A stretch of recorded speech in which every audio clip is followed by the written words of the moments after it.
Mát ha, mát ha. Dạ. Áo này áo màu nâu nha. Dạ. Nhìn cái áo này Người ta đưa tiền cái vít tay. ôi cái quần tối tối hả? Dạ. Xanh đen là tối luôn hả? Dạ. Quần này mặc cho nó ấm. Ừ.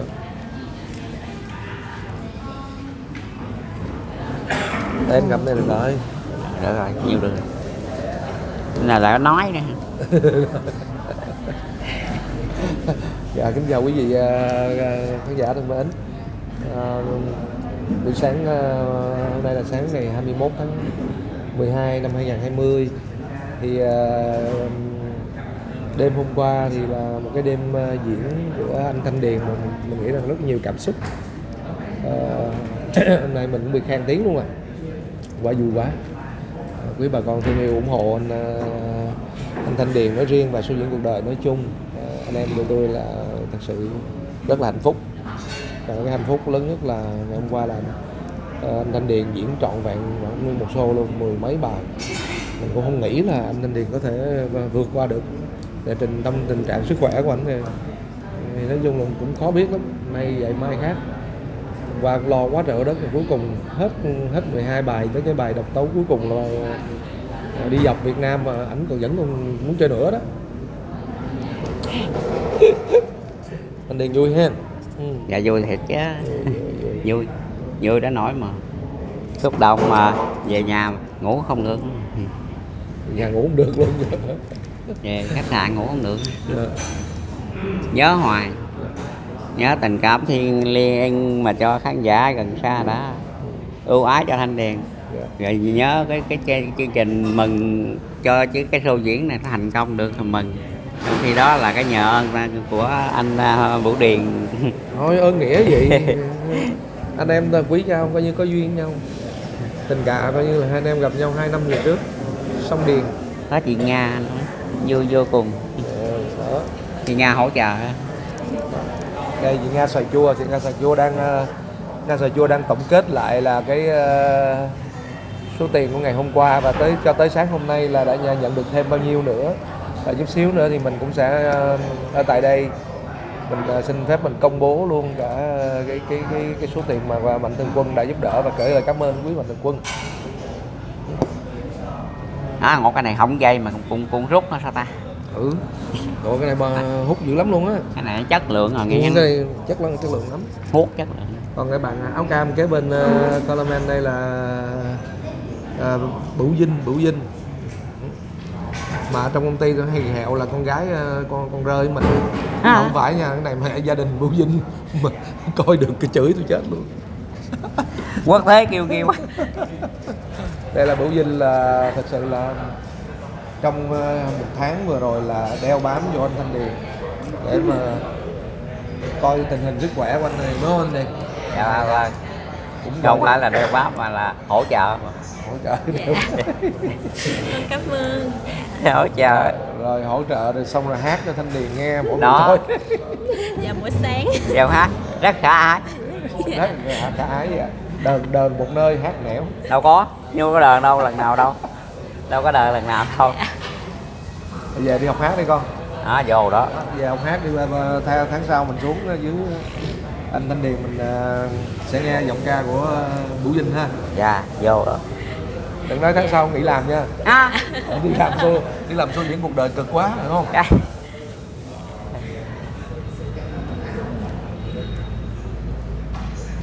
Tại vì bạn Vinh là mỗi ngày phải gọi điện hỏi thăm anh Thanh Điền có đủ sức khỏe hay không, rồi cũng hỏi về bài vở đồ thay mặt trợ lý sản xuất mà cho nên là hỏi phải hỏi là chú thích bài gì, rồi chú đánh bài gì vân vân, là để mà có một cái chương trình giống như tối hôm qua, một chương trình trọn vẹn như vậy thì là phải qua lại hơn cả tháng rồi luôn cả giám đốc âm nhạc cô Tú Uyên, rồi cô trợ lý là cô Bích, nói chung rồi cùng với các ca sĩ này, bạn Chu Chu đó, thì cũng thông qua video này xin gửi lời cảm ơn bạn Chu Chu, bạn Trúc Phương, sầu nữ Trúc Phương, bạn Hiền Trân, bé Hiền Trân và bà nội của bé Hiền Trân là chị Tiến Hằng. Đó là ngày hôm qua chị chương trình này gồm có anh Thanh Điền với lại 4 ca sĩ như vậy nhưng mà đã làm nên một cái chương trình thật sự kéo dài 2 tiếng đồng hồ mà gần 300 khán giả ngồi từ đầu tới cuối không ai bỏ về. Còn trên livestream thì rất tiếc là hôm qua có một cái sự cố kỹ thuật đó, nói chung là kỹ thuật nó chưa có thực sự được tốt, cho nên là nếu không là mình nghĩ cái sự lan tỏa của cái tập ngày hôm qua của show diễn cuộc đời cho với anh Thanh Điền chắc là sẽ rất lớn. Dù sao cũng trân trọng. Yeah. Dù sao cũng trân trọng cái sự mà chiếu mến của quý khán giả gần xa.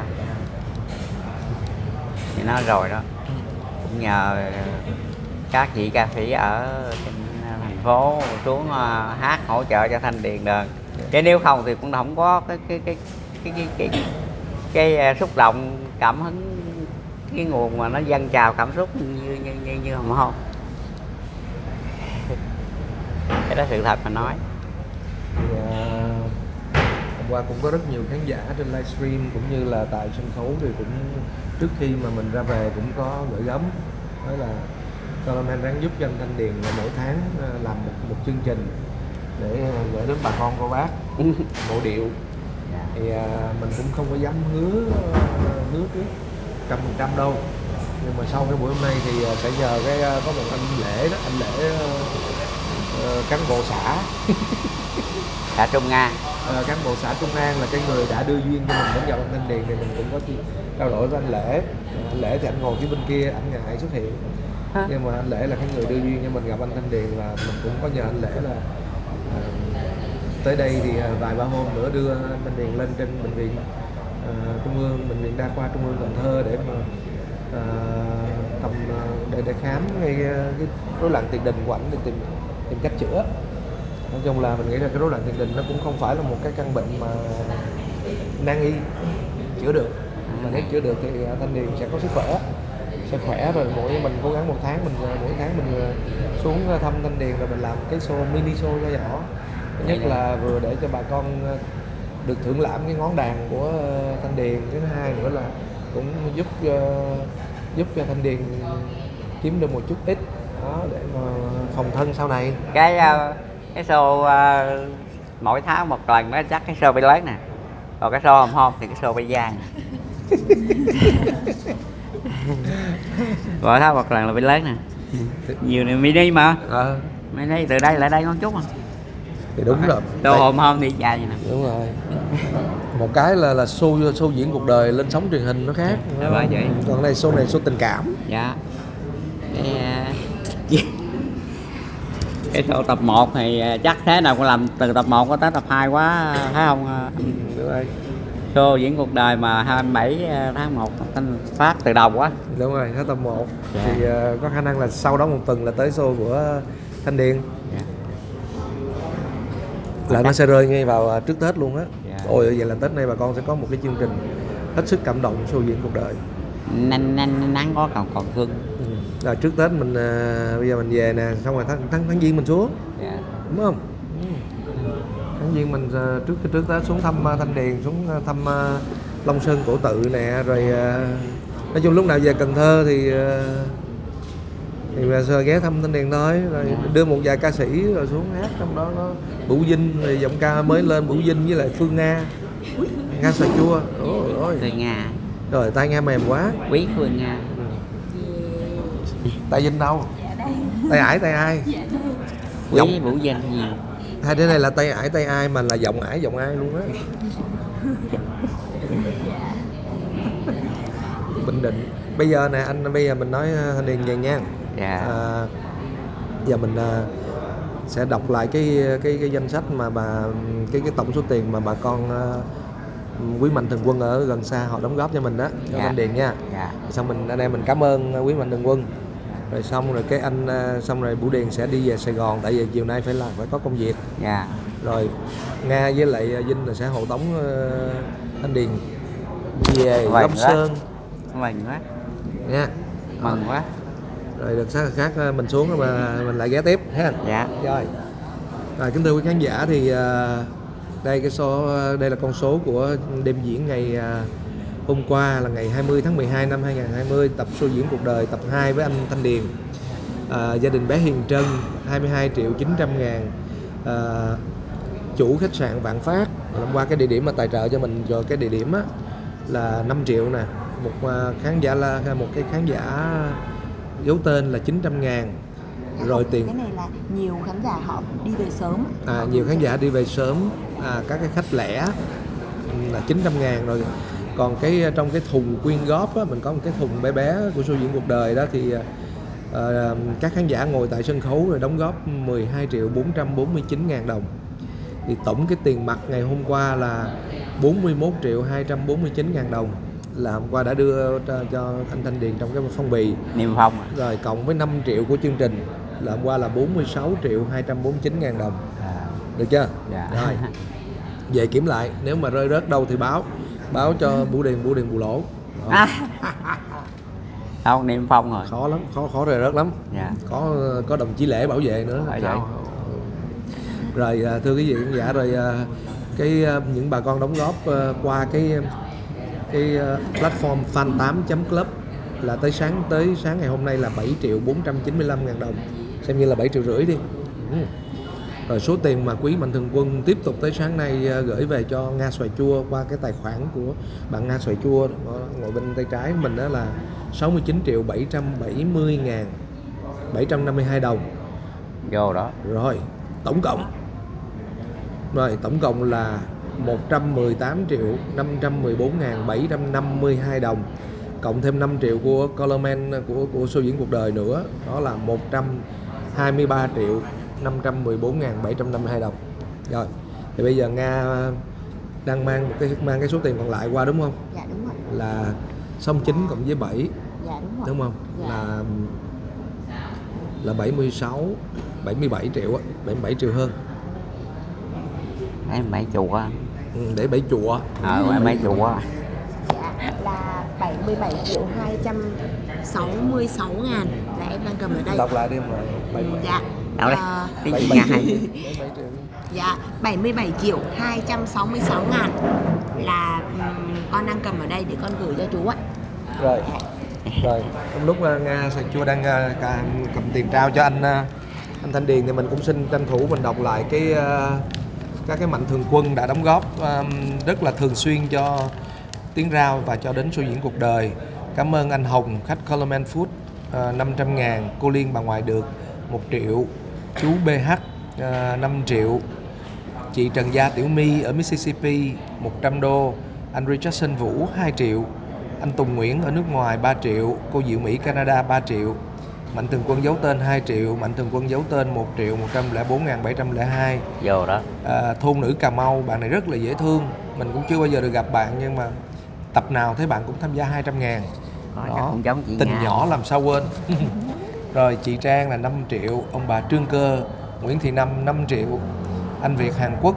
Đó, có cả người khách Hàn Quốc nữa thấy không? Đúng không? Vô đó. Việt Hàn Quốc 2 triệu, bé Diệu Tâm California 1 triệu, Chùa. Hồ Thị Kim Thoa 200.000, chị Châu Tần 500.000, anh Khương Dừa 5 triệu, anh Minh Lê, đó, anh Minh Lê hôm qua là giao lưu trên cái trực tuyến xanh rồi. Dạ. Đó là anh Minh Lê là 3 triệu, cô Huệ Lê Hương ở Úc. ở Melbourne. Đúng rồi, hay quá, sao nhớ hay vậy ta? Có nói chữ đó không được. Rồi, cô Huệ Hương 2 triệu, chị Trương Thị Kim Phương 1 triệu, anh Thạnh Lê 2.277.300 đồng, bạn Nguyễn Quang Minh 200.000, bạn Hà Thế Sơn 200.000, bạn Phan Võ Phương Nghi 50.000, mạnh thường quân giấu tên 500.000, Nguyễn Fire 1.138.750 đồng, chú Nguyễn Văn Tân 5 triệu, chú Nguyễn Văn Tân 5 triệu, anh Nguyễn Văn Tân cũng là một cái người đồng hành với lại Tiếng Rao và show diễn cuộc đời thường xuyên. Chị Lê Hoàng Anh 500.000, Vũ Mạnh Hùng 300.000, chị Hành Nhật Bản 1 triệu, rồi một bạn giấu tên 100.000, Hứa Ngọc Liên 2 triệu, Trương Công Bình 200.000, mạnh thường quân giấu tên 500.000, Trương Thế Vũ 10 triệu, Trần Thái 500.000, Phương Châu Long Hà Nội, có khách Hà Nội này 200.000. Có cái này được nè. Rồi một mạnh thường quân giấu tên là 300.000. Cái danh sách mạnh thường quân của cái tập này là có 38 người từ phương xa đã gửi tiền về ủng hộ cho show diễn cuộc đời và anh Thanh Điền trước khi chương trình diễn ra luôn. Rồi xin cảm ơn tất cả quý mạnh thường quân yêu thương ủng hộ những cái việc làm của Colorman, các chương trình của Colorman, công ty Điền Quân làm, và đặc biệt riêng với show diễn cuộc đời. tập của anh Thanh Điền. Đó, mình xin thay mặt toàn bộ ekip cũng như anh Thanh Điền gửi lời cảm ơn quý khán giả và mong quý khán giả tiếp tục đồng hành với show diễn cuộc đời trong những tập sắp tới. Thì tuần tới này thì vào ngày 30 tháng 12 năm 2020 thì tập thứ 3 của show diễn cuộc đời sẽ tiếp tục diễn ra tại thành phố Hồ Chí Minh, tại tòa nhà Colorman House Rooftop. Mời quý vị các bạn đón theo dõi. Cho nói một câu nữa. Nói 10 câu luôn. Bây giờ lời cuối cùng Thanh Điền xin nói, tại vì cuối cùng của bây giờ nè. Cuối cùng của bây giờ chứ Chứ không phải nói cuối cùng hết là tour à. Là tour nha, là tiêu á. Tiêu đó. Tour là tiêu. Thanh Điền xin cảm ơn một lần nữa ha, cái câu này hơi nhàm. Thanh Điền xin cảm ơn các mạnh thường quân gần xa đã giúp cho chương trình show diễn cuộc đời thành công quá và sự mong đợi luôn. Và đặc biệt đối với Thanh Điền thì một phần cũng quá lớn. Bây giờ đặc biệt thì Thanh Điền xin cảm ơn bây giờ cảm ơn dòng họ đi. Dòng họ. Có nghĩa là Ngọc Hương với chú Hoàng Mến với đã hôm tới đây ủng hộ với Thanh Nhã ở Bông Giang với Thí Nguyệt. Cảm ơn nhiều, rất là nhiều. Rồi một đặc biệt thôi, bây giờ cũng là không biết nói gì hơn. Bây giờ xin kính chào tạm biệt. Rồi nha, cảm ơn. Rồi đây cho. Dạ chú ơi, cho con cái đây là 77 triệu 266 ngàn. Nhớ nha. Okay. Dòng họ, cảm ơn dòng họ. Chắc chú có cần đếm hay đếm lại? Thôi đi. Trời ơi, ta tin tưởng đi. Tin tưởng. Lại bỏ vô cái ba lô anh. Chú cất cẩn thận nhé. Dạ vâng. Dễ. Sao đâu có anh Lễ mà. Có anh Lễ là anh Niêm Phong nữa. Sợ buông ra mất. Sao buông ra mất hả? Không có mất đâu, sao mất được? Mất tour. Mất tiêu. Dạ. Mất tiêu cô Vinh chứ chị Nga chứ. Dạ. Đi. Không mất được đâu, sao mất được?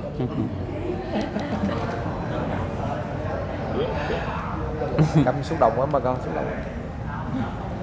Chú giữ gìn sức khỏe nha chú. Dạ.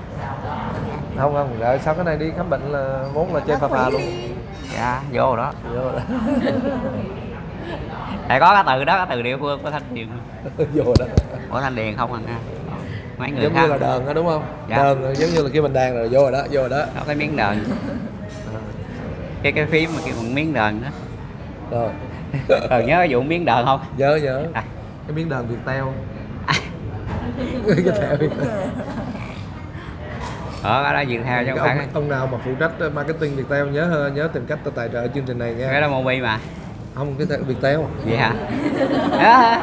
Hay. Ý là nếu mà Viettel không tài trợ là tôi kêu mà Mobi tài trợ đúng không? Đó vô đó. Rồi. Còn nếu mà Mobi không tài trợ thì mình đi kiếm Vina. Đó, cái này được nữa. Hay chứ ha, đúng bây giờ làm một cái thẻ mà chế thành phím đờn xong tài trợ cho chương trình số diễn cuộc đời. Chừng gặp đó. Đó giờ đâu có. Ở đây có 1 không 2 đó. Sáng kiến xuất sắc. Dạ, sáng kiến này của không biết của ai. Rồi thôi giờ phải chia tay đúng không? Dạ, nói chung là rút cái cục này ra. Rút cái cục này ra. Dạ. Thôi nói thì lúc nào cuối cùng thì cũng phải có hợp rồi có tan rồi lại hợp. Để nước đá vô hết á. Hài lắm, siêu quậy.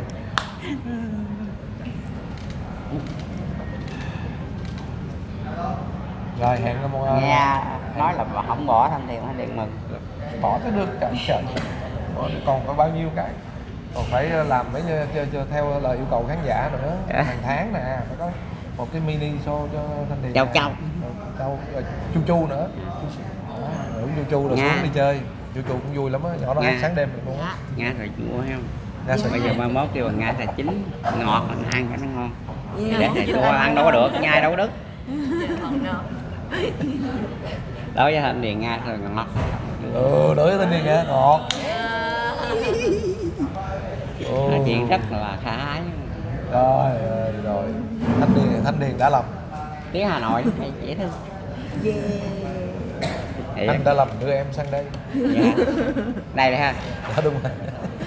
Anh đã làm đứa em sang đây. Có hay vậy ta? Có cái chiêu đây. Không có ra tiếng. Là con gái thật tuyệt. Là con gái thật tuyệt.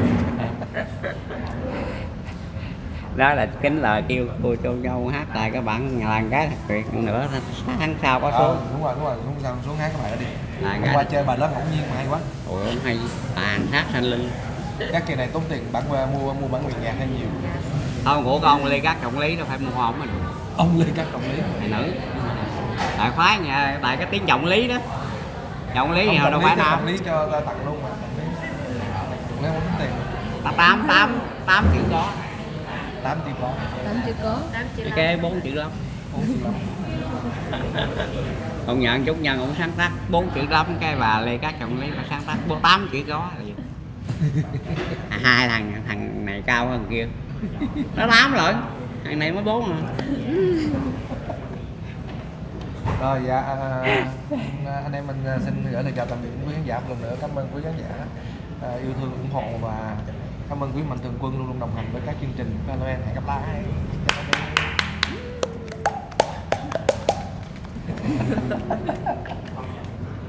Dạ, nhạc hiệu. Nhạc hiệu. À, anh Thanh Điền nhắc về làm nhạc hiệu cho Xuyên. Nhớ nhạc hiệu. Đâu chứ cuộc đời ai cũng thích nghe số chiến cuộc đời. Thôi Thanh Điền sáng tác luôn đi. Sáng tác cái bài làm nhạc hiệu luôn đi. Được không? Dạ. Thanh Điền sáng tác làm bài nhạc hiệu đó luôn đi. Đó, rồi đó. Show duyên cuộc đời hả? Số duyên cuộc đời ai cũng thích nghe siêu duyên cuộc đời. Từ cái số duyên cuộc đời xin hai đón nghe số duyên cuộc đời. Rồi xong.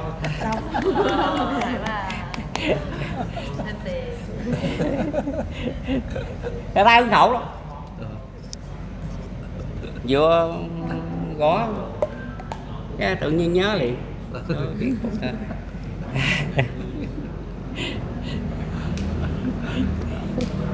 Ai cũng thích nghe show diễn cuộc đời. Đúng rồi. Còn tôi yêu thiết tha show diễn cuộc đời nữa. Tôi yêu thiết tha. Ôi có lại. Bà con đờn cũng y vậy ha. Hồi nãy gì nữa đó, xin hãy đón nghe show diễn cuộc đời. Rồi có ý rồi đó. Dạ. Rồi mình sẽ làm nhạc hiệu nha. Dạ. Rồi.